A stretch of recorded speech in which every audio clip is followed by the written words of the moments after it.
In this video, we're going to touch on the Nika Muhl knee injury. It appears to be her left ACL, but I didn't want this video just to be a total funeral. I wanted to look back on her season with the Storm and her final press conference and just sort of how her season went as well. I want to take a look at UConn and just how they're going to fill the void left by Nika Muhl in the upcoming 24-25 season. Before we start, if you enjoy the content, then please consider subscribing to the channel and giving the video a like. Okay, let's get into this. Now, I'm sure as you're likely aware by now, Nika Muhl was playing in her first game with Besiktas, and they were playing against Fenerbahce. And in the second half, she went for sort of like a loose pass, trying to get the interception, and landed awkwardly on her left leg, and it appeared, well, it's been confirmed, she's ruptured her left ACL. The video is not great as she was in obvious pain after sustaining the injury. Her Storm teammate, Gabby Williams, who plays for Fenerbahce, she was there trying to comfort her, but yeah,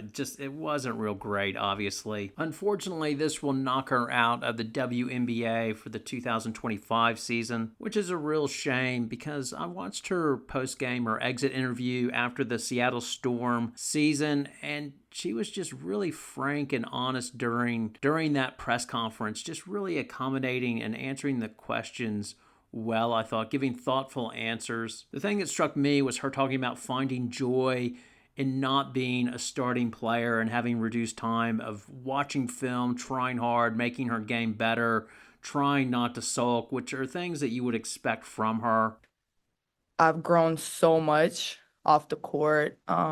There's so many things that I found joy in, that wasn't necessarily playing on the court. I mean, I had to, I've been put in this position for the first time in my life where I actually had to really, really fight for minutes and prove myself so much off the court. Um, but I found joy in watching film, playing against the guys, working on off days, doing extra weight room. I started doing Pilates and, just figuring out ways in which I can be better that maybe I wouldn't have time or energy to do if I was playing on the court. Some of the other things that stuck out were she talked about how at some points during the season she would get down. One of the things that sort of got her head back up was during a team meeting. Nneka Ogwumike sort of shouted her out, saying she basically just said, Nika Muhl's always here, always putting in the work and always using her voice to support everybody else. And she talked about how that sort of really helped pick her up and gave her a surge of more energy to continue throughout the season. One moment that I was like, what I'm doing is right and it's gonna get me to where I want to be is I remember we just had like a regular team meeting and Nneka actually had like this speech about, what each of us needs to do. And when Nneka starts talking, you can listen to her for hours. She's such a great speaker and she translates her thoughts into words so well. And she just said something about me. It was just like a small little thing. She just said, I see Nika here every day and she's not getting minutes, but she's loud, she's clapping, that's what we need. That's what gets me out of my funk sometimes. And I was like, hearing that from such a successful player, a vet, an all-star, and everything. It meant so much, even though maybe she didn't realize it in the moment, but how much it meant to me. But there's no denying that it's a tough transition to make from being a star at UConn and then essentially being a bench warmer that only gets scrub minutes, essentially. I remember Marina Mabrey was talking about that when she was in LA that first year. She didn't get any playing time either. And she was talking about the difference of always having the ball in your hands when you're at Notre Dame and then coming to the WNBA and you're back on the bottom. It's clearly an adjustment. Nika Muhl talked about how she needs to get better. She knows that she needs to work harder. I have to come to terms with myself that I need to get better. And that's the first thing. That was the first thing for me, that realization of like, okay, I just need to work harder. And improve her game, and that's what her plan was to do, and that's why this injury is so unfortunate. I guess one of the positives you can look at is that she did get her first WNBA points. I think that would have been extra cruel if she wouldn't have scored a point all season. It reminds me of who was the guy in Field of Dreams, Moonlight Graham, who never got an at-bat. I think it would be the equivalent of that, so that was good that she got off the snide and got her first points. No less, it was in potentially Diana Taurasi's last game, and Geno Auriemma was there, so it seemed like a nice little moment to finish her season on. The other good thing is this did not happen at UConn. If this would have happened at UConn, you would never hear the end of it. And that said, I don't know if people are going to try to make the link, another UConn player with an ACL injury, there must be something in the training there or something like that. ACL injuries can happen. Geno Auriemma himself sort of pointed out that's a lot of basketball she's played if you include the UConn season, WNBA season, and then going to Europe and playing in the Europe season. I don't know, because she didn't have a lot of mileage in the WNBA. She would have been training every day, but again, I just think ACL injuries oftentimes are just caused by the way you land, or if you turn or twist awkwardly, that's when it tends to happen. Now, in the offseason, Back to Sports made a top 10 reasons UConn fans should be excited about the upcoming season. I feel bad about this now. Number 9, I had no Nika Muhl, and that was, if you get my humor, you get it. If you don't, you probably think I'm a bit of an a-hole, and who knows, maybe I am an a-hole. But I was really alluding to the lack of depth and just the worry of every game. UConn fans were stressing if Nika Muhl would foul out, as at times she could drive fans crazy with a bad pass or just trying to go for too much, and as well just being over-aggressive and getting silly fouls on defense. But have no doubt, she will be missed by UConn this upcoming season. Auriemma was talking about it, just the loss of Edwards and Nika Muhl, those are players that have played a lot of games and a lot of experience, and you just don't have that with some of the players currently there right now. It's just gonna mean that a lot of young players who haven't played a lot of basketball, Nika had played a lot of basketball, Leah Edwards had played a lot of basketball. You're replacing those two now with people that haven't played that kind of basketball for that long. So you just got to kind of wait for them to catch up a little bit. And then last year, Muhl fit her role perfectly. She was supposed to be the sidekick to Paige Bueckers and hit open shots that she would get, and she did that. If you look at her shot chart, man, she shot well last season. In the corners, she was 51%. Three-pointers above the elbow, she shot 36%, hitting 33 out of 90 attempts as well. She was good in her mid-range game, too, shooting 53%, going 16 of 30. Now, Ashlyn Shade was probably the next best playing off of Bueckers, as she shot 35% from the corners, going 53 of 93, then 33% from above the elbow three-pointers, and her mid-range game as well. Her mid-range was fantastic. She shot 51% in the mid-range, going 48 of 94, and then in the key as well, 69 inside the key, and then around the basket, 77%. She has that nice little move where she gives the pump fake dribbles and takes a shot. I remember when I was doing the video on her out of high school, she was like, my mid-range game is what separates me from others, because she's put a lot of work, and that's paid off for sure. Now, the other guard that started for UConn last season was KK Arnold. She was 25% in the corners, going 7 for 28. And then above the elbow three-pointers, she shot 36%, going 22 for 61. Her mid-range, well, she only took 12 shots, which is good. So she avoided the mid-range. She went 2 for 12. Inside the key, she was 47%, but then only 54% at the rim. And then an obvious challenger to KK for minutes is Caitlin Chen, who was better in the corner, shooting 46% on 7 of 15. But KK was actually better on three-pointers above the elbow, as Chen was 29%, going 15 for 51. Chen's mid-range game was better than KK's, so she shot 39%, going 33 of 83 shots. And in the key, she shot 52% and finished a little bit better at the basket at 62%. During the press conference, Auriemma talked a bit about Fudd. He didn't think she'd be back at the very start of the season, but he seemed to allude that she's basically ready, or he thought she would be ready. But in the world we live in, they want to be over cautious, and understandably. AZ, I'm thinking certainly she won't be ready the first week in November or the second week in November, maybe, I don't know. we'll know more once she starts getting out there.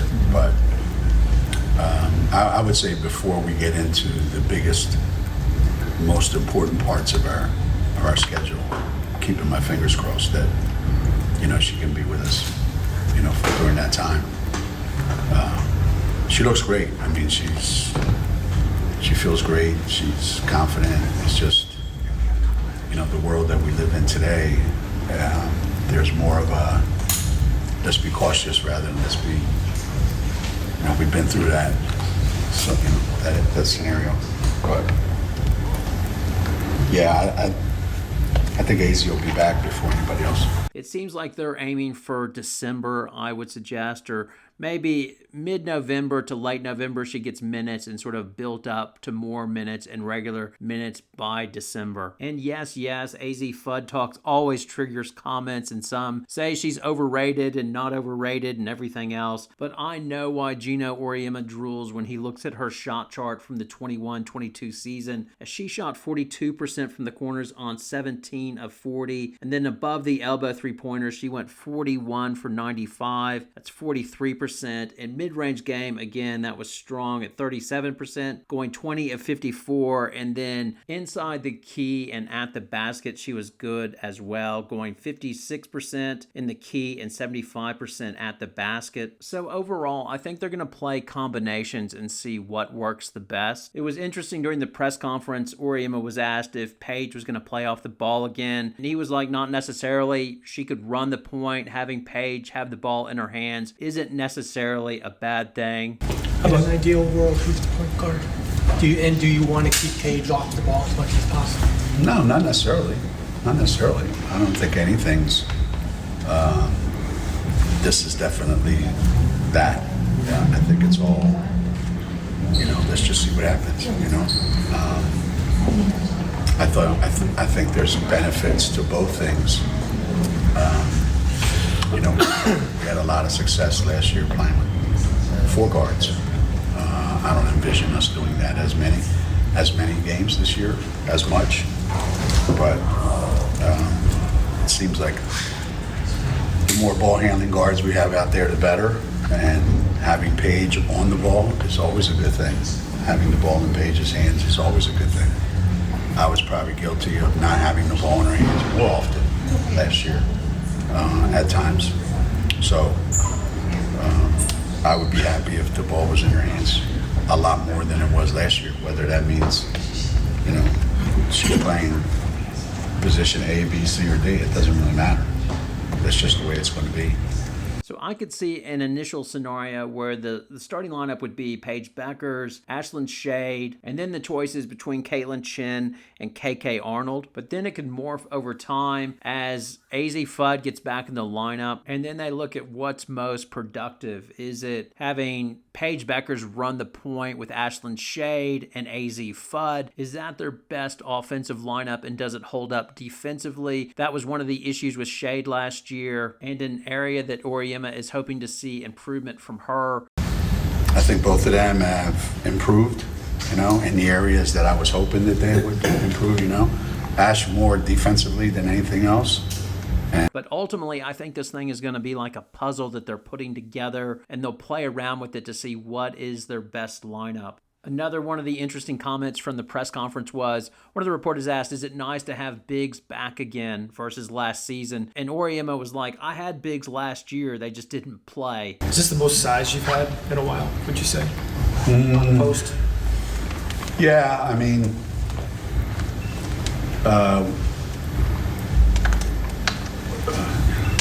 yeah, we had a lot of size last year too. They just didn't. They were all sitting on the bench. So. Oh, Amari DeBerry, you can be all the way in Maryland and still take shots from Geno Auriemma. As well, that was a bit of a prod to Ice Brady as well. And as he said in the press conference, we played with four guards last year, came one shot away from making it to the championship game.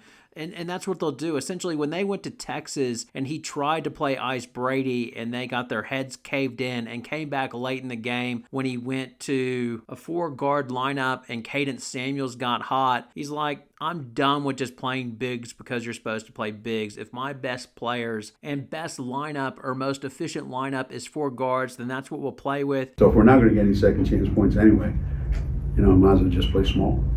That's probably going to be the solution going forward. And that's an opportunity to get more threes. Right now, you know, the lineup that we have out there doesn't have enough three-point shooters in it. So I got to figure out a way to get more people, more minutes that can make those. Hopefully, the size that we do have will actually be out on the floor. But I always go back to it's pointless if we don't take advantage of it, because you might as well not have it then, you know. And that's one conversation that I have all the time with our players. You know, we were one bucket away from playing in a national championship, and we played with 4 guards almost the entire season. You know, but if it's the right combination out there, now if it's the right combination and we're bigger, then I think that's better. But the people that we're counting on, Ice is our veteran, so that's all you need to know. And like you said, they came within a basket of making it to the national championship game. And I think that's what he'll do again. The other thing in terms of Paige running the point, because he said it, the one thing they're trying to do with Paige Bueckers is have her be more involved or push the shot a lot more. He's happy for her to take the occasional bad shot. He's not going to reprimand her for being too aggressive. They're encouraging her to be aggressive. Do you see her trying to be more aggressive? I know in the offseason you talked about maybe her being a little more selfish. Yeah. She's living up to what she said, you know, to the point where I'm okay actually with her forcing some things, because I'd rather her do that than be passing things up. So there have been a lot of times this fall, you know, in our workouts where we're having to say, hey, let's get somebody else. Let's have somebody else get a bucket. Let somebody else try to score rather than Paige, because she wants to do it every time down the floor now. So finding some middle ground there is going to be, but yeah, this is the most aggressive I've seen her since she's been here. It's all well and good to have a beautiful, efficient shot chart, but they would rather less efficiency and her not to be passive. Take more shots just so you're not passive. If there's a shot there, and even if it's questionable and a bad shot, still take it. It is funny, one of the videos I did last year that also probably made me a bit of an a-hole, it was, who's more selfish, Paige Bueckers or Juju Watkins? And people were offended that I would say Paige Bueckers selfish in for my thumbnail. But the question was real of, in the modern game, can you be unselfish? And was she being selfish by being too unselfish and efficient? And it's a little bit of both. Like, I mean, obviously, she's not selfish. I'm not saying that she's a selfish player, but it's interesting between her and Juju, the perfect, I guess, Venn diagram, if you like. If those two could combine their game, it would be the perfect player. You want Juju to include her teammates more and be more of a facilitator, and you want Paige Bueckers to have a little bit more of a Juju Watkins mentality and be a little bit, hey, this is my shot, my ball, I want my points. So to take it all the way back to Nika Muhl, the loss of her, like not returning to UConn, it's big, but then in some ways I can see a benefit of it as it puts more pressure on Paige Bueckers and the ball in her hands more, which is a good thing to have. And ultimately right now, UConn has enough talent to win a championship, and there'll be a lot of pressure on her, and Orium is going to torment her about, you need to win your championship. She doesn't want to be known as the greatest player ever to play at UConn without winning a national championship. And I remind her that every day. And it's just going to be a fascinating watch this season to see if she's able to put it together with the talent that she has around them, if Strong develops and how it shapes out. Anyway, now over to you, your thoughts, your comments, your poison. It's all welcome. Thanks a lot for watching. Have a great night.